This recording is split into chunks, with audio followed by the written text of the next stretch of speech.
जय हिंद दोस्तों। हम लोग पढ़ रहे थे बैंड डायग्राम। तो बैंड डायग्राम के जो क्वेश्चंस कर रहे हैं ये बेहद ही आसान है। आसान मतलब दो प्रकार क्वेश्चन होते हैं। एक हमको डायग्राम दे रखा होता है और उसमें से पूछता है कि भैया ये सी किस में आएगा, ए बी किस में आएगा, जी किस में आएगा, ए किस में आएगा, डी। ठीक है। और एक क्वेश्चन ऐसे होते हैं दूसरे प्रकार के जो थोड़े से टफ माने जाते हैं। इसकी अपेक्षा टफ कुछ नहीं है। टफ तो कुछ भी नहीं है। मानो तो टफ है, ना मानो तो आसान है। ठीक है, अब मेरी बात को ध्यान सुनना। तो वो क्वेश्चन होते हैं, वो कहेगा आपसे, ऐसे क्वेश्चन कह देगा कि गाजर, मूली और सब्जी में संबंध बताओ। सेब, केला और फल में संबंध बताओ। मेज, कुर्सी और फर्नीचर में संबंध बताओ। बस, ट्रेन और परिवहन में संबंध बताओ। पर उसमें थोड़ा सा सोचना पड़ता है। इसकी अपेक्षा टफ कुछ भी नहीं है। टफ कुछ भी नहीं है। तो हम पहले इन्हीं को निपटा ले रहे हैं, उसके बाद चलेंगे उस टाइप पे, है ना। तो ये क्वेश्चन क्या कह रहा है मेरे भाई, एक ऐसे भारतीय का जो वैज्ञानिक भी है, राजनीतिक भी है, प्रस्तुत आकृति में एक वर्ग के रूप में प्रतिनिधित्व किया गया है। ठीक है, एक ऐसे भारतीय जो वैज्ञानिक भी हैं और राजनीतिक भी हैं। ठीक है, उस वर्ग का पता लगाकर सही उत्तर का चयन कीजिए। सुनो, जो ये वाला वैज्ञानिक के लिए है, ये वाला भारतीय के लिए, ये वाला राजनीति के लिए। हमें कहना एक ऐसे भारतीय का जो भारतीय होना चाहिए, जो वैज्ञानिक भी है, जो वैज्ञानिक भी है और राजनीति, मतलब तीनों में होना चाहिए। एक ऐसा भारतीय जो वैज्ञानिक भी हो, राजनीतिक भी हो। कौन है? Doctor APJ Abdul Kalam is the right example of this question. Indian politician and scientist. कौन दिक्कत? नो दिक्कत। समझ में आया नहीं आया? तो जो ए नंबर है, यही तो तीनों में कॉमन आ रहा है। ऐसे भारतीय को डिनोट करता है जो वैज्ञानिक भी है और पॉलिटिशियन भी है। जो जी है ये सिर्फ इंडियन है, हम लोग इधर है, मैंगो पीपल। ये सी है सिर्फ साइंटिस्ट है। ये डी है सिर्फ भारतीय है। ये एफ है सिर्फ राजनीतिक है। सही है। अगर मैं इस ए की बात करूं, बातें नहीं, अगर मैं इस ए की बात करूं तो ये भारतीय भी है और पॉलिटिशियन भी है नहीं। आगे बढ़े हम लोग। अगला सवाल कह रहा है, कौन शिक्षित पुरुष हैं, कौन शिक्षित पुरुष हैं परंतु नगर में रहने वाले नहीं। कोई बात नहीं, ऐसे चल जाए काम। ये नगर में रहने वाले, तो कह रहा भैया रुक जाओ, काम चल जाएगा। 5 दिख रहा है, थोड़ा सा नीचे नीचे करो और करो नीचे, बस। सुनो मेरी बात को। कौन शिक्षित पुरुष हैं परंतु नगर में रहने वाले नहीं है। तो नगर में रहने वाले नहीं है तो इनको दो हटा, इनको दो हट जाएंगे। अब क्या कह रहा है, जो शिक्षित भी हों और पुरुष भी हों। तो भैया शिक्षित इसको डिनोट करता है ट्रायंगल में ऐसे करके, और पुरुष इसको डिनोट करता है। तो कौन नंबर आ रहा है? 11। शिक्षित भी है और पुरुष भी है। सही है। अगला सवाल,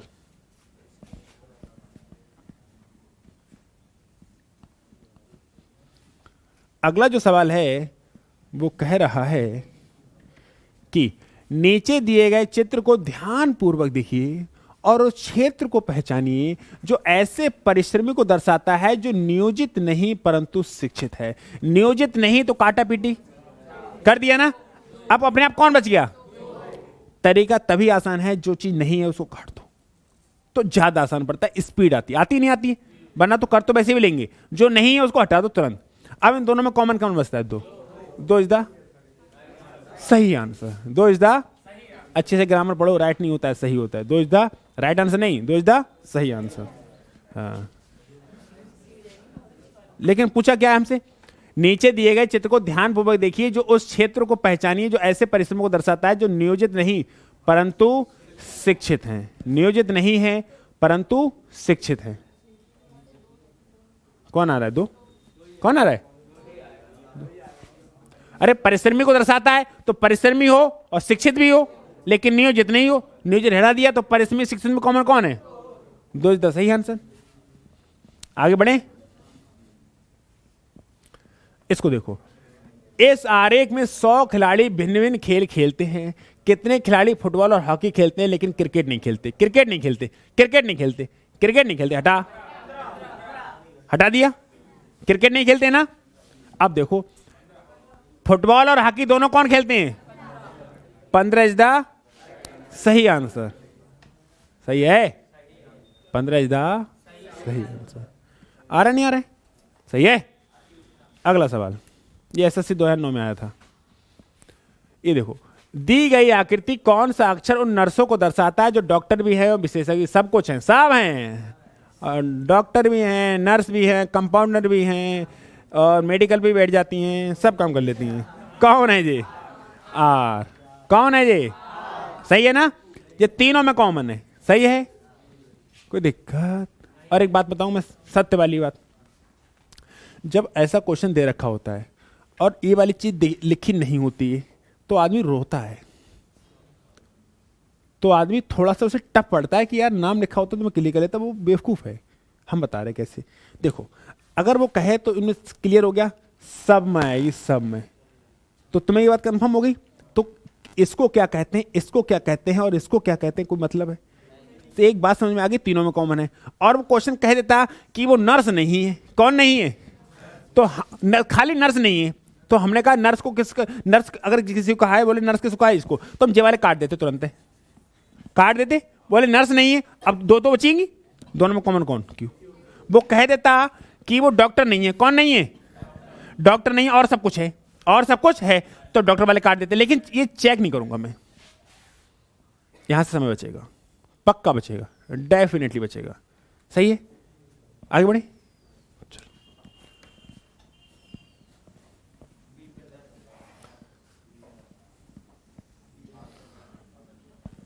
देखो, दिए गए आकृति में बी क्या प्रदर्शित करता है?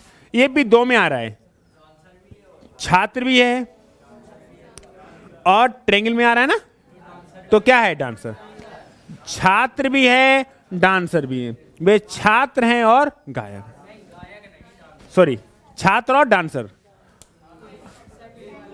छात्र हैं जो नर्तक हैं। हाँ, बढ़े आगे? नहीं आया समझ में? उस नंबर की बात कह रहा था जो छात्र भी होना चाहिए और डांसर भी होना चाहिए। वो नंबर कौन था? बी।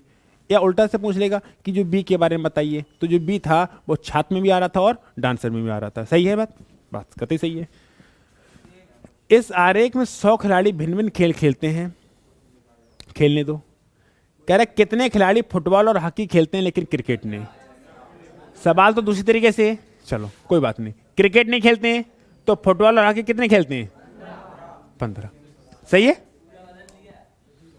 तो ये 2009 में आए हो, देखो, SSC data entry operator exam 2 तारीख 8 महीना 2009।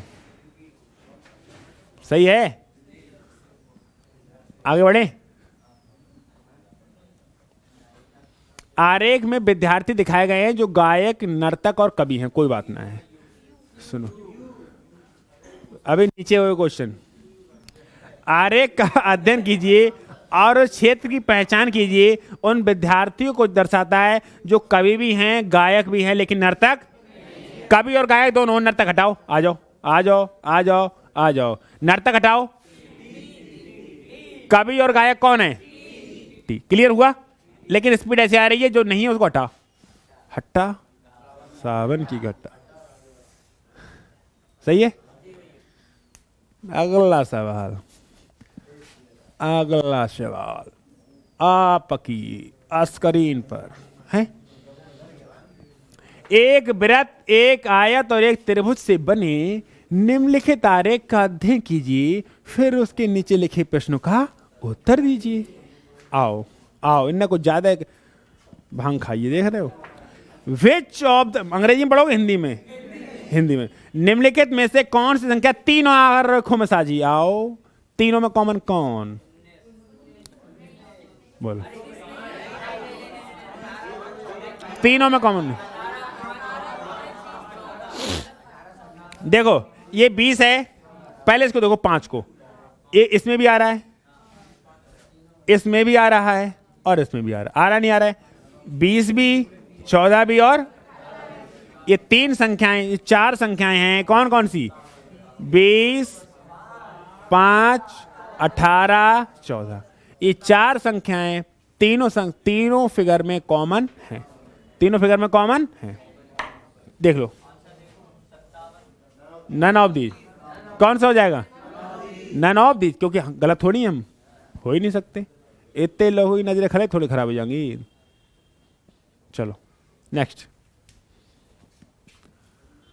कौन शिक्षित पुरुष हैं परंतु नगर में रहने वाले नहीं? शिक्षित हैं but they don't live in city. कौन शिक्षित पुरुष हैं परंतु नगर में रहने वाले नहीं? ये वाले हैं नगर में रहने वाले, ये हटा दो, हट जाए। अब शिक्षित भी हो और पुरुष भी हो, सिविल भी हट जाएंगे, फिर सिविल भी नहीं चाहिए, ये भी हटा दो। अब दोनों में कॉमन कौन है? 11। जो जो नहीं तुरंत हटाओ, हटाओ हटाओ फटाफट। अरे क्या बचता क्या है फिर? बस दो में नगर में रहने वाले नहीं हो, तुम कहाँ ले घूम रहे हो? जाओ जाओ बताओ। हैं हम सवाल समझा रहे हैं, तुम्हारी अलग है नौटंकी चलती है। हाँ देखो मेरी बात सुनो, उनने कहा कही, और थोड़ा नीचे करो, मेरे पूरा क्वेश्चन छोड़ देते हो, ऑप्शन की जरूरत ना है, ऑप्शन सब समझ जाएंगे। समझ में आ रहा है? कौन शिक्षित पुरुष हैं परंतु नगर में रहने वाले नहीं? जो शिक्षित होने चाहिए और पुरुष होने चाहिए, नगर में रहने वाले नहीं। तो नगर में रहने वाले नहीं होने चाहिए, कहीं नहीं कहा ना, तो सबसे पहले नगर में रहने वाले काट डालो। काट दिए, खत्म कर दिए इतना। और सिविल कर्मचारी भी नहीं है, ये वाले सिविल थे। अब बताओ इन दोनों में कॉमन कौन आ रहा है? अब सवाल देखने क्या बच सकता है? कॉन्सेप्ट को समझो, ऑप्शन देखोगे क्या है? ऑप्शन देखा जाता है ज़्यादा, ऑप्शन का यूज पता है कहाँ होता है? मैथ्स में। ऑप्शन का ज़्यादा यूज होता है मैथ्स में, लेकिन रीजनिंग में ऑप्शन की जरूरत नहीं है। रीजनिंग में कोई लॉजिक ही नहीं समझ में आता चलता क्या रहा है। जब तक उसके लॉजिक को नहीं समझोगे तब तक वो आंसर नहीं निकाल सकते। कोई मल्टीपल होता है रीजनिंग में? कोई मल्टीपल काम आता है? कुछ काम ही नहीं करता है। बस ये होता है, एक सीरीज का जब क्वेश्चन होता है ना, अगर लगातार बढ़ रही है तो जो नंबर आएगा उससे ज़्यादा आएगा, या लगातार घट रही है तो जो नंबर आएगा उससे छोटा आएगा। और बढ़ रही घट रही तो कुछ पता ही नहीं होता, तो कुछ पता ही नहीं होता। तो समझ में आया? तो ऑप्शन पे ध्यान कहाँ देते हैं? मैथ्स में। समझ में आया? अच्छा कुछ लोग पता है, सुनो, जब मैं पढ़ाता हूँ तो कुछ लोग कहते हैं कि इतने तरीके क्यों सिखा रहे हो? सुनो, आपके घर में बंदूक भी है, तलवार भी है, मान लो, अरे चाकू लाठी तो है। चलो, जब प्याज काटना हो तो लाठी से काटो, और सांप मारना हो तो चाकू से काटो। बोलो नहीं, अब तो दो वेपन दो अलग अलग जगह पे यूज क्यों कर रहे हो? अगर आप सांप को मार रहे हो तो एक बात हो ना, चाकू से मारो, खट खट खट काटो, मारो ना। मूली को काटना है, प्याज को काटना है तो लाठी से काटो, कटना, कट जाएगी, कट जाएगी। मेरी तुम जो समझ लोग ना हमेशा लगाते हैं कि एक ही तरीका क्यों? एक तरीका कहां से लग जाएगा? तू अपनी जिंदगी में लगा एक तरीका, एक सेट पर पूरी काट जिंदगी, एक सेट पर काट जिंदगी। तो एक से काम नहीं चलता तुम्हारा, एक सेट नहीं चाहिए, हर फैशन के लिए अलग चाहिए, हर कहीं जाएंगे तो अलग चाहिए। फार्मूला मांगते हैं एक ही तरीका बताओ जो पूरे गणित में लगे।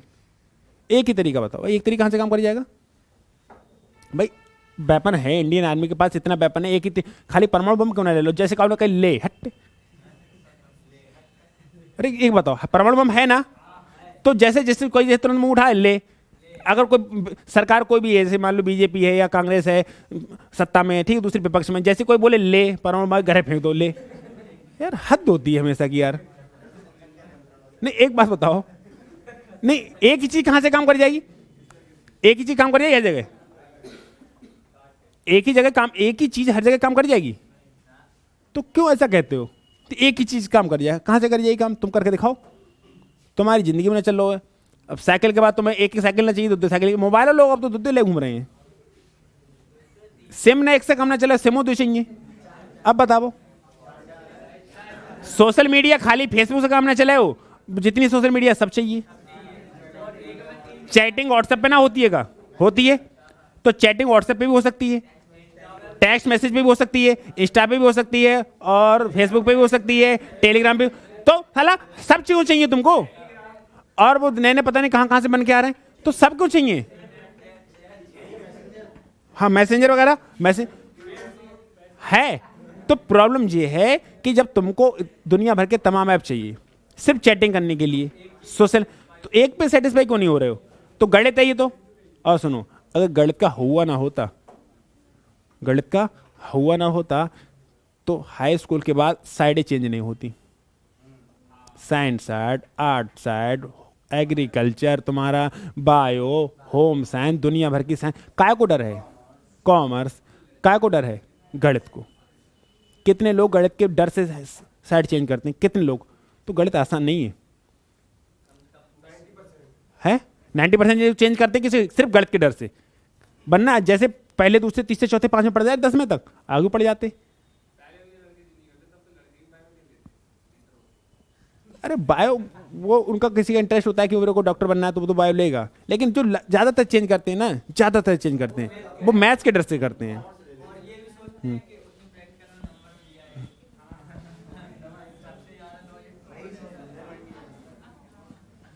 सही है ना? तो इसलिए कई वेपन होते हैं मेरे भाई, और हर जगह पे अपना वेपन काम करता है, हर जगह पे एक ही वेपन काम नहीं करता है। वरना ऐसा हो तो चुपचाप सांप को मारना हो तो चाकू से मारना, और प्याज काटना हो तो लाठी से काटना, और बंदूक से काटना प्याज। और मारे से क्या है, बंदूक से काटो डायरेक्ट प्याज। और एक एग्जांपल और, घर में बंदूक भी है, घर में तलवार भी है, तो जब मुर्गी को काटना हो तो बंदूक से काटना। बोले मुर्गी को घर से बोले ही बांध के सीधे से निशाना बांध रहे हैं। और अगर आपको सुन तो लो और कुछ बड़ा करना है तो फिर उसको तलब। चलो तो चीजें समझो, फालतू की बातें ना किया करो। आगे चलोगे? कितने शिक्षित लोग नौकरी पेशा हैं? शिक्षित लोग होने चाहिए और नौकरी पेशा, लेकिन ग्रामीण की बात कहिए मेरे भाई, हट जाएंगे। ग्रामीण की बात कहिए, अरे ग्रामीण की बात कहिए। कितने शिक्षित लोग नौकरी पेशा हैं? तो शिक्षित नौकरी पेशा में कौन आता है? 12 इज द सही आंसर, 12 इज द सही आंसर। सही है ना? आगे बढ़ो जी। ले भैया जो बढ़िया है, नंबर गायब है।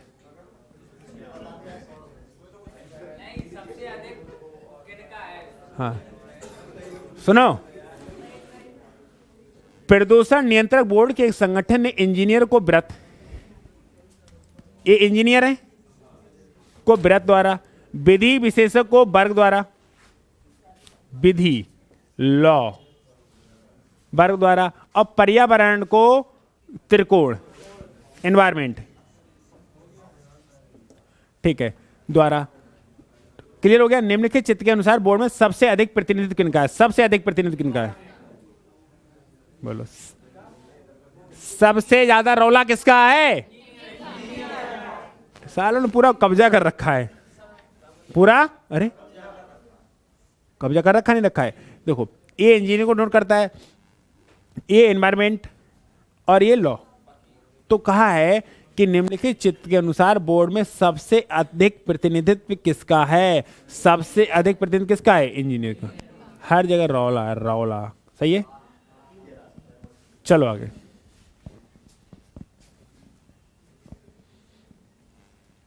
कहा है नीचे दिए गए आरेख उन छात्रों का प्रतिनिधित्व करता है जो कला, वाणिज्य और अर्थशास्त्र में पढ़ते हैं। कला, वाणिज्य, अर्थशास्त्र। आरेख का अध्ययन कीजिए और इस क्षेत्र को पहचानिए जो उन छात्रों का प्रतिनिधित्व करता है जो कला और वाणिज्य पढ़ते हैं लेकिन अर्थशास्त्र नहीं। अर्थशास्त्र नहीं तो हटा दो, हटा दो। अर्थशास्त्र हटाते दो में बचा, दो में कौन बचा? एम इज द सही आंसर। Correct, very good. चलो इस सवाल को देखो। निम्नलिखित आरेख में शहरी भ्रष्टाचारियों का पता लगाएं। जो शहरी भी हों और भ्रष्टाचारी भी हों, लेकिन ग्रामीण तो बच गए बेचारे, बचा लो इन्हें। बच गए? शहरी होने चाहिए और भ्रष्टाचारी होने चाहिए।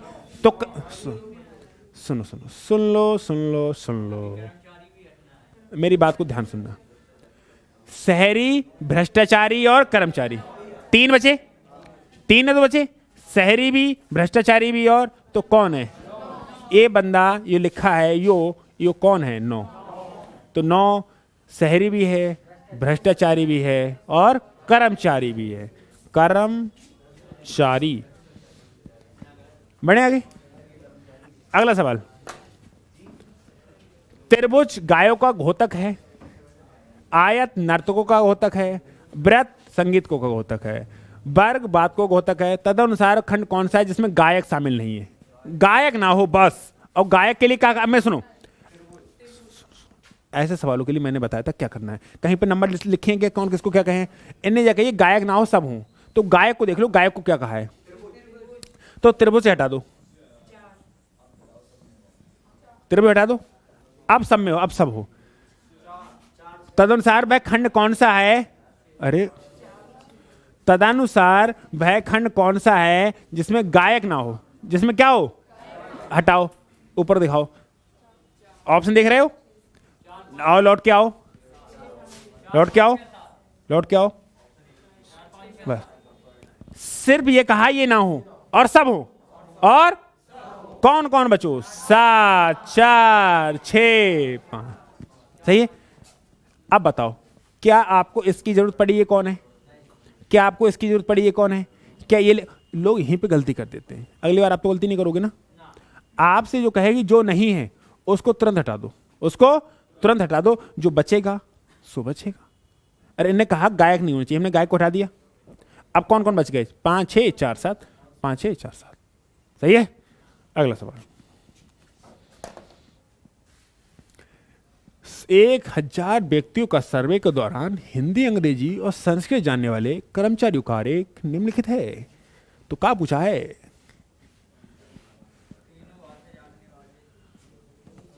कहा है तीनों भाषा जानने वाले कौन है, 100, तीनों भाषा जानने वाले कितने हैं, जानने वाले 100, तथा संस्कृत ना जानने वालों का अनुपात, संस्कृत ना जानने वालों का, तो संस्कृत ना जानने वाले हटा दो,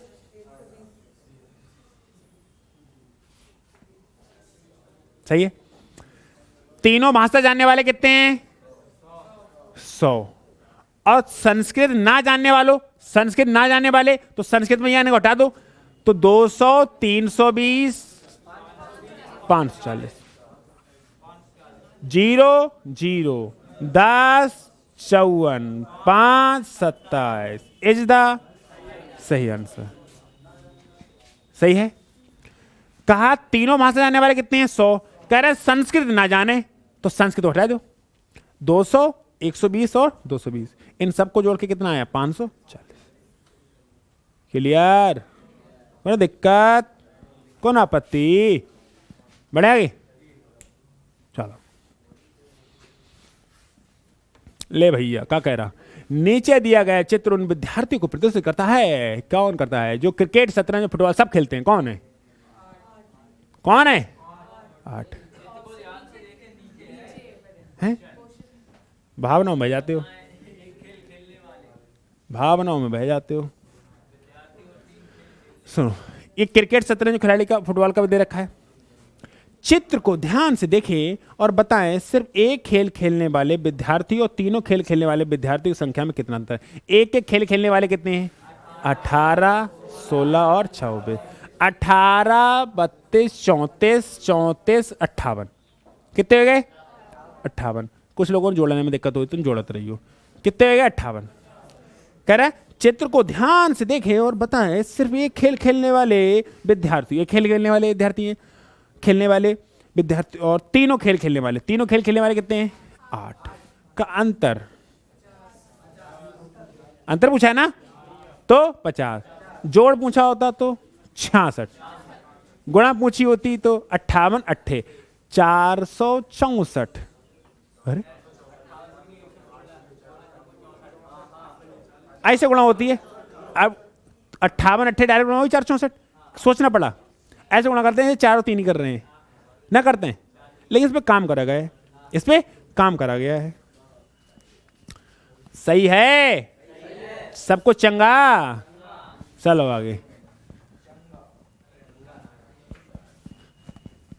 अगला जो सवाल है कह रहा है निम्नलिखित आकृति में बलिष्ठ अनुशासित लड़कों का कौन सा अंग, बलिष्ठ भी हो अनुशासित भी हो, मतलब जामे और जामे आवे, सर्किल में आना चाहिए और इसमें आना चाहिए, बोलो कौन है। तो सुनो, निम्नलिखित आकृति में बलिष्ठ व अनुशासित और लड़के 3 हैं, बलिष्ठ है, अनुशासित है और लड़के हैं, लेकिन लड़कियां नहीं है ना, तो लड़कियां इनको हटा दो, इनको हटा दो, लड़कियां हटा दो, कौन बचता है, इन तीनों में आता है। तो इस सवाल का सही आंसर सही है? अरे सही है, अरे बोलो सही है। चलें आगे बढ़े। ये सवाल क्या कहने का कष्ट कर रहा है?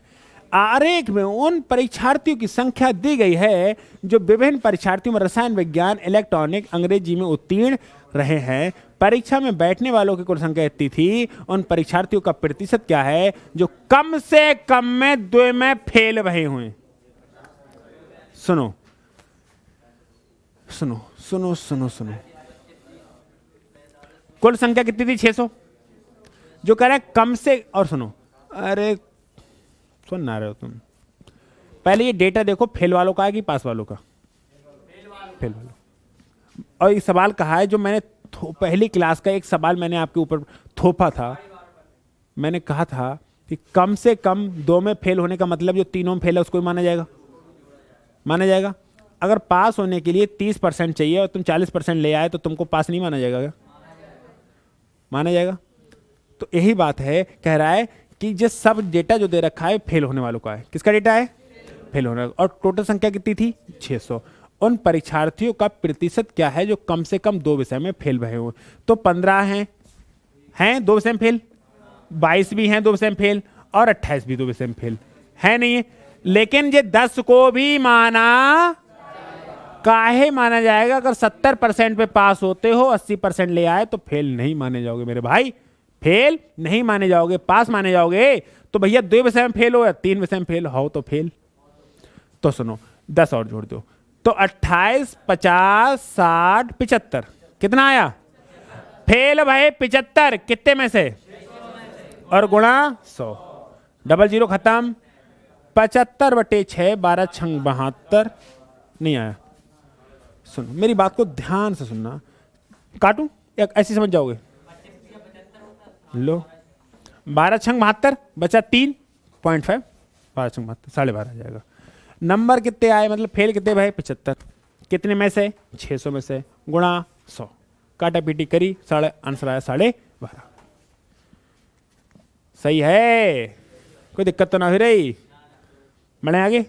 अब मैं बताऊं, देखो ये इनको जोड़ना ही पड़ रहा है भाई, और अगर आपका एडिशन अच्छा नहीं है तो रोगे बेट रोगे। ये क्या कह रहा है? निम्न आरेख का अध्ययन कीजिए और नीचे दिए गए प्रश्नों का उत्तर दीजिए। दे देंगे साहब।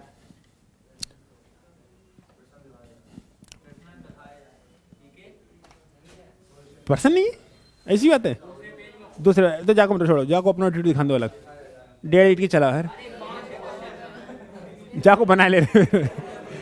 कितने ऐसे डॉक्टर हैं जो खिलाड़ी और कलाकार दोनों हैं? कितने कलाकार ऐसे हैं जो ना खिलाड़ी और ना ही कलाकार हैं?